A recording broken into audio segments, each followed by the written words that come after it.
tengah-tengah dunia ini. Tetapi itu yang dilihat Pak Yosi di sungai, itu seperti kehidupan kita di tengah-tengah dunia ini. Ikan-ikan itu adalah anak-anak Tuhan yang sudah ada di aliran sungai dan itu hidup kan.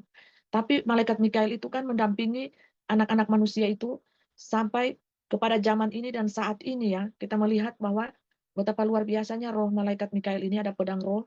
Dia membantu anak-anak Tuhan untuk melepaskan diri dari jeratan-jeratan si ular ini Bapak Ibu yang ada di tengah-tengah dunia ini itu anak-anak Tuhan loh, ikan. Mereka sudah jadi ikan Bapak Ibu. Tetapi ketika malaikat Tuhan itu ingin menolong mereka, ingin menangkap mereka, ingin menolong mereka ya supaya mereka itu aman berada di dunia ini, akhirnya mereka kembali ke lumpur Bapak Ibu, kembali ke dosa. Jadi itu gambaran anak-anak Tuhan Bapak Ibu. Ya, yang sudah ada di dalam Tuhan tapi masih terikat di dalam dosa-dosa. Sama seperti ada kaitannya dengan penglihatan dari Ibu Yosepin tadi. Kembali Bapak Ibu, nakal. Ikan-ikan yang nakal ini Bapak Ibu. Sudah percaya Tuhan Yesus, sudah jadi anak Tuhan, tapi masih gemar melakukan dosa. Masih gemar melakukan hal-hal yang tidak berkenan di hadapan Tuhan. Yang menyakiti hati Tuhan. Ya dosa-dosa itu banyak ya. Melanggar 10 hukum Tuhan yang dibawa oleh Musa, itu dosa Bapak Ibu. Salah satu saja kita melakukannya, sadar ataupun tidak, itu sudah dosa. Nah banyak anak-anak Tuhan terjebak di situ. Mungkin mereka berpikir dosa itu lebih nikmat, lebih enak daripada melakukan kebenaran. Ketika malaikat Tuhan pun ingin menolong mereka, kehidupan mereka, mereka masuk di lumpur itu Bapak Ibu. Mereka lebih senang main di dalam kubangan dosa, kubangan lumpur yang penuh dengan sampah, bau busuk, bakteri, kotor. Itu kan Bapak Ibu aneh, aneh bagi saya sudah percaya Tuhan, mengikut Tuhan tapi masih kuat sekali melakukan dosa. Itu aneh seperti penglihatan dari malaikat Mikael. Dia ingin menangkap ikan itu, tahu-tahu ikan-ikan itu yang ada dalam lumpur itu tahu apa? Ular yang datang Bapak Ibu. Mereka berubah menjadi ular dan bapak mereka adalah ular, setan itu sendiri. Ya setan menghalangi dong. Kalau malaikat Tuhan itu datang, ular bilang, loh ini kepunyaanku. Dia ini sudah dalam kekuasaanku. Nah bagaimana malaikat Tuhan mau bantu? Sedangkan si iblis, setan ular itu sendiri sudah mengklaim, ini anakku. Mereka lebih suka melakukan dosa, berzina, berdusta, membunuh, mencuri, menyembah berhala, pohon, air, batu-batu, hewan, semua disembah. Ingat ya, iblis itu Bapak Ibu langsung mengklaim. Kalau iblis sudah mengklaim ini kepunyaanku, Bapak Ibu hidup di dalam dosa, itu sudah kepunyaan iblis. Malaikat Tuhan itu langsung undur. Oh ternyata kau menyembah setan toh, kau milik setan toh. Akhirnya apa? Malaikat Mikael bilang apa? Tidak jadi dia membantunya, tidak dapat lagi dia itu ikan. Ikan itu sudah berubah menjadi ular dan ular itu sendiri langsung menghalangi malaikat Tuhan itu untuk menolong itu ikan yang masuk di dalam lumpur. Karena apa? Anak-anak Tuhan itu suka melakukan dosa. Yang dulunya mungkin bapaknya adalah Tuhan, Bapak Yahweh, Bapak Surgawi, sekarang menjadi bapaknya adalah iblis, si ular itu. Langsung iblis itu menghalangi malaikat Tuhan itu untuk menolong ikan-ikan itu. Siapa yang salah? Ya, kalian sendiri yang menggantikan Bapamu yang di surga. Dulu Bapamu mungkin terang, kebenaran firman Tuhan. Sekarang Bapamu adalah pendusta, pembohong, dan penyesat, pembinasa yang amat keji, yang datang di akhir zaman ini sebagai Mesias palsu, yang menawarkan keselamatan itu di botol vaksin, saudara. Dengan enjus, jasjus, jasjus itu pembinasa yang sangat keji. Nah itu pilihan di tangan kita. Kita mau terjebak, kita mau terbenam di dalam lumpur itu, kita mau ingin ditolong malaikat Tuhan, dan Tuhan sendiri sudah bersama-sama dengan kita, atau kita mau berlindung di bawah naungan si iblis ini, si ular ini. Iblis itu langsung hadang Bapak Ibu. Lah itu kepunyaanku, itu anakku. Malaikat Tuhan tidak bisa menolongnya. Sudah licin Bapak Ibu bagaikan belut. Itu sangat berbahaya Bapak Ibu ya. Anak-anak Tuhan sekarang sebagai pencemooh. Pencemooh nomor satu Bapak Ibu. Pekerjaan Tuhan di akhir zaman ini. Lihat saja kota-kotanya nanti. Lihat saja di kantong-kantong Kristen Bapak Ibu. Lihat saja. Nado, Medan, Ambon, Papua. Seperti kata Pangeran Ilahi, King of the Kings. Apakah mereka masih bisa melakukan hari raya Natal? Di hari raya Natal nanti. Penuh dengan air mata, tangisan. Bertobat saja Bapak Ibu. Karena apa? Nomor satu, penghujat-penghujat pekerjaan roh Tuhan yang sedang berlangsung di akhir zaman ini, saudara. Ingat penghujat nomor satu loh. Bukan nomor dua. Mungkin kita bisa melihat yang ada kota-kota percampuran itu mungkin penghujat nomor 2. Tapi yang di kantong-kantong Kristen ini penghujat nomor 1. Baik dari gembalanya, majelisnya, sampai umatnya, saudara. Tidak menerima. Sudah diberitahukan, Alfa dan Omega sudah ada di tengah-tengah kita. Siapa yang duluan maju sebagai penghujat? Gembala-gembala. Yang dikatakan hamba Tuhan, hamba Tuhan. Diikuti dengan jemaatnya. Saya katakan ini Bapak Ibu, karena ini realita. Real dan nyata. Kita ini sedang berhadapan langsung dengan para imam, pendeta, hamba Tuhan, ahli kitab, ahli Taurat, ahli Farisi, munafiknya minta ampun, saudara. Pakai jubah-jubah keagamawian. Kita sedang berhadapan dengan mereka, Bapak Ibu. Gampang tidak pertarungan kita ini? Susah. Sangat susah, Bapak Ibu. Secara intelektual, kepintaran, logika, mereka di atas rata-rata, saudara. Tahu kitab, tahu luar dalam kitab. Ayat semua dihafal di luar kepala. Tidak ada yang dalam kepala. Di dalam hati pun tidak ada. Cuma di luar kepala semua dihafal. Kita ini tidak gampang berhadapan dengan ahli kitab, ahli Taurat, orang-orang Farisi, munafiknya minta ampun, pakai jubah-jubah keagamawian. Nah, ini yang harus dirontokkan Bapak Ibu. Yang harus dimusnahkan di akhir zaman ini. Dengan apa? Bengkokkan logikanya, timbulkan imannya.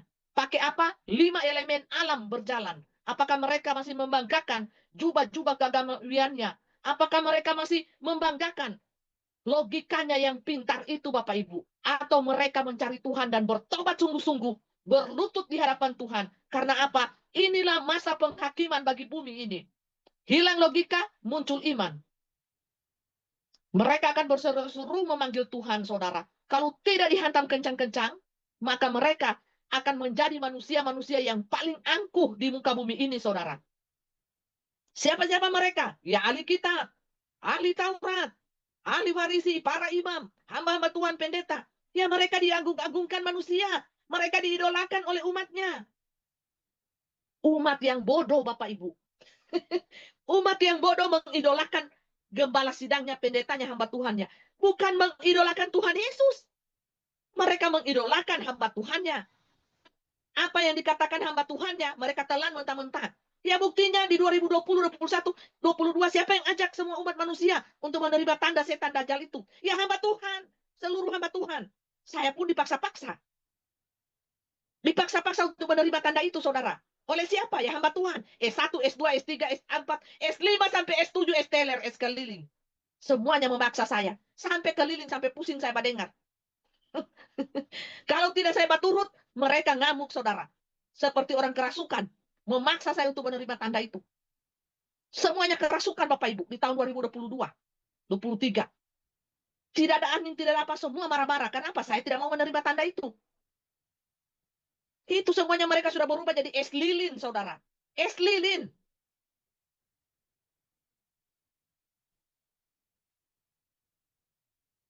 Ini yang manusia bangga-banggakan. Jubah-jubah profesi S1, S3, sampai S-teler, S-lilin ini. Mereka bangga-banggakan. Apakah di mata Tuhan mereka itu manusia yang pintar? Ternyata mereka manusia yang paling bodoh sedunia. Kenapa? Mereka tidak tahu tanda setan itu, dajjal itu ada di mana. Mereka hanya pintar berkuar-kuar teori, teori, dan teori. Kita yang tahu tanda itu ada di mana, mereka katakan sebagai penyesal. Sekarang apakah mereka menyesal? Menyesal, darah mereka sudah rusak. Sangat menyesal, saudara. Mereka diam seperti kucing di dalam karung. Meow. Dulu mereka sangat beringas, saudara. Sangat beringas. Mereka pikir mereka singa. Ternyata kucing, saudara. Ini sampai malaikat Tuhan pun yang kuat, yang gagah perkasa turun dari surga pun. Mereka tidak mau menerima pertolongan itu. Karena apa? Aku bebal hati, sombong. Sombong rohani, sombong jasmani. Saya ini pintar loh. Saya ini, status profesi saya mentereng. You siapa? You cuma hamba Tuhan kampungan. Suara you itu tidak dipakai. Kita ini hamba kota loh. Hamba perkotaan. You itu siapa? Kita ini punya nama besar, perut besar, kantong besar juga. Semuanya besar. You itu hamba kecil. Hamba kampungan tidak dipakai you. Suara you tidak bermanfaat. Tidak kami dengar. You yang harus ikuti kami. Apakah Tuhan itu memilih hamba Tuhan yang besar? Semuanya. Besar bulu, besar dompet, besar perut. Semuanya besar. Besar betis. Semuanya besar. Tidak, Tuhan itu memilih hamba yang rendah hati, saudara. Hamba yang betul-betul mau melayani Tuhan dengan hati nurani, yang baik, yang tulus, yang peduli kepada sesamanya manusia. Yang punya kasih, yang punya hati nurani. Ada belas kasihan, ada cinta, ada kemurahan hati, kelemah lembutan, penguasaan diri. 9 buah roh itu ada di situ. Tuhan memakai orang-orang yang setia dan rendah hati. Tuhan tidak cari yang hamba Tuhan besar bulu, besar dompet, besar puru, besar betis, besar jempol kaki. Tidak. Tuhan tidak cari Bapak Ibu. Yang Tuhan cari apa? Hatimu. Hatimu yang mau sungguh-sungguh melayani Tuhan. Hatimu yang dipenuhi dengan kasih, kerendahan hati, ada di dalam dirimu. Bukan engkau manusia yang egois, tapi peduli kepada generasi ini. Peduli kepada sesama manusia. Itu yang Tuhan cari di zaman ini, saudara. Dan itu sangat langka. Itu sangat langka, saudara. Saudara mau terima pengajaran saya yang sangat keras ini atau tidak? Tapi itulah roh yang berkata-kata pada saat ini dengan tegas. Anda harus bertobat. You harus bertobat. Siapapun profesimu. Apakah you hamba besar atau kecil atau kampung atau kota, skala negara atau mancanegara. You harus bertobat dan bertelut sujud. Mengakui dosamu di hadapan Tuhan. Kalau tidak, api neraka menantimu. Karena keangkuhan rohanimu, keangkuhan jasmanimu, sehingga mendukakan roh Tuhan pada saat ini. Dan menyesatkan seluruh umat Tuhan di akhir zaman ini. Saudara pekahlah mendengar suara yang berseru-seru di padang belantara ini, saudara.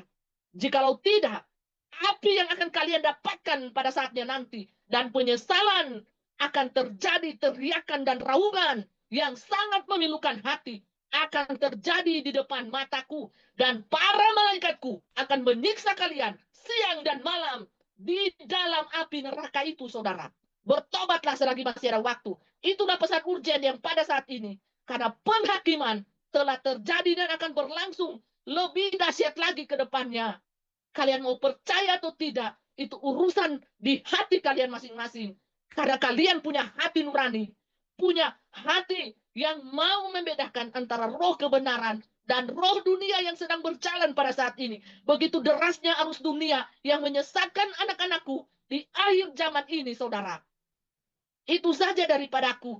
Semoga peringatan yang sangat urgen ini bisa membuka mata hati kalian dan melihat segala sesuatunya berjalan sesuai dengan agenda daripada Bapakku yang di surga. Amin. Terpuji-pujilah Bapa Yahweh Yeshua Hamasya, Elohim, firman Tuhan yang hidup dan berkuasa, Jesus Christ, Roh Kudus, Roh kebenaran, yang bisa menerangi hati kita anak-anaknya di akhir zaman ini, sehingga kita dapat membedakan mana air, mana api, mana yang penyesat, dan mana yang membawa Anda kepada jalan keselamatan, kepada jalan pemeliharaan antara tubuhmu, jiwamu, dan rohmu selamat sampai ke surganya yang kudus. Amin, amin, amin. Saya kembalikan kepada host pada saat ini. Tuhan Yesus memberkati kita, anak di dalam Bapa, Bapa di dalam anak, yang adalah satu, kekal selama-lamanya. Amin.